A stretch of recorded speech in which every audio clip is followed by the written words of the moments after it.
Bonjour à tous et bienvenue dans cette nouvelle vidéo. Aujourd'hui, nous allons parler de l'inflation. Alors l'inflation, c'est un phénomène économique très souvent négligé par les investisseurs, dont les causes et les effets sont très souvent méconnus des particuliers comme vous et moi.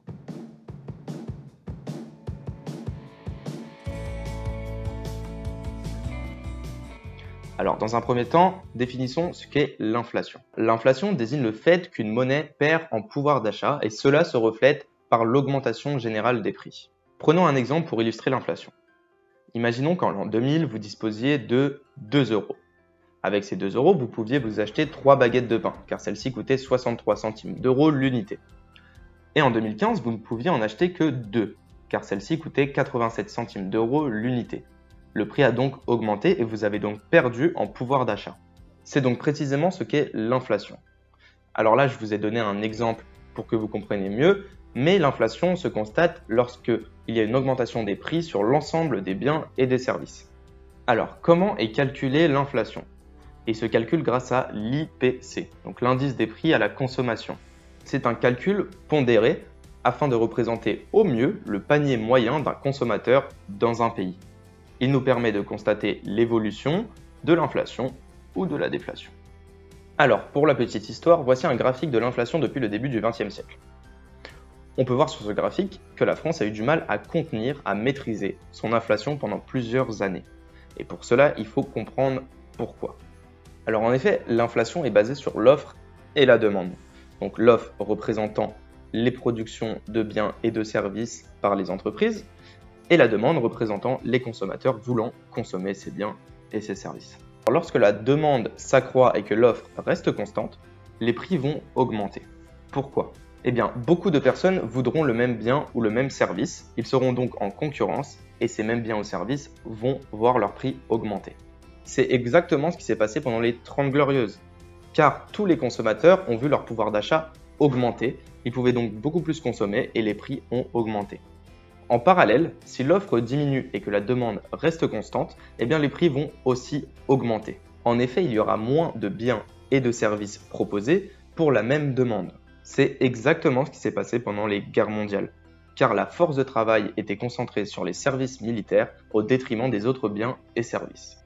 Aujourd'hui, la situation elle est un peu plus complexe. Nous faisons face à une pandémie mondiale qui a eu un impact sur la production mais aussi sur la consommation qui s'est arrêtée pendant un certain temps.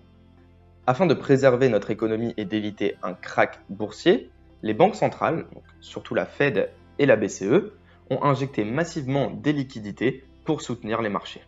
Mais cette action n'est pas sans conséquence, car si vous ajoutez de l'argent alors qu'il n'y a pas eu de création de richesse, alors vous augmentez la consommation future et par conséquent vous augmentez les risques d'inflation. C'est très exactement l'inflation par la création monétaire. Donc certes, il y a eu de grosses périodes d'inflation, mais est-ce que cela a réellement un impact sur la population? Eh bien oui, et on peut en distinguer deux. Un impact sur la microéconomie et un impact au niveau macroéconomique. Au niveau microéconomique, il est défavorable aux petits épargnants, ceux qui thésaurisent leur argent, car ils voient leur argent perdre de leur valeur dans le temps.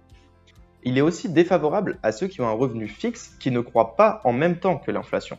Cependant, il est quand même favorable aux détenteurs d'actifs, car ils voient le prix de leurs actifs augmenter dans le temps grâce à l'inflation.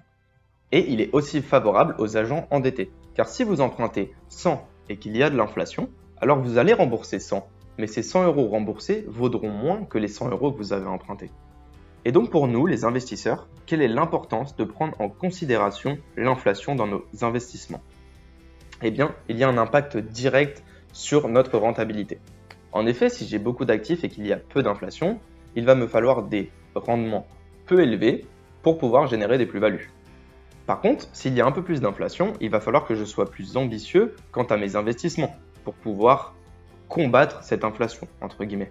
Et le second point que je voulais aborder, c'est que s'il y a de l'inflation, les entreprises sont directement impactées dans leur rentabilité, car il y a une augmentation, par exemple, des matières premières.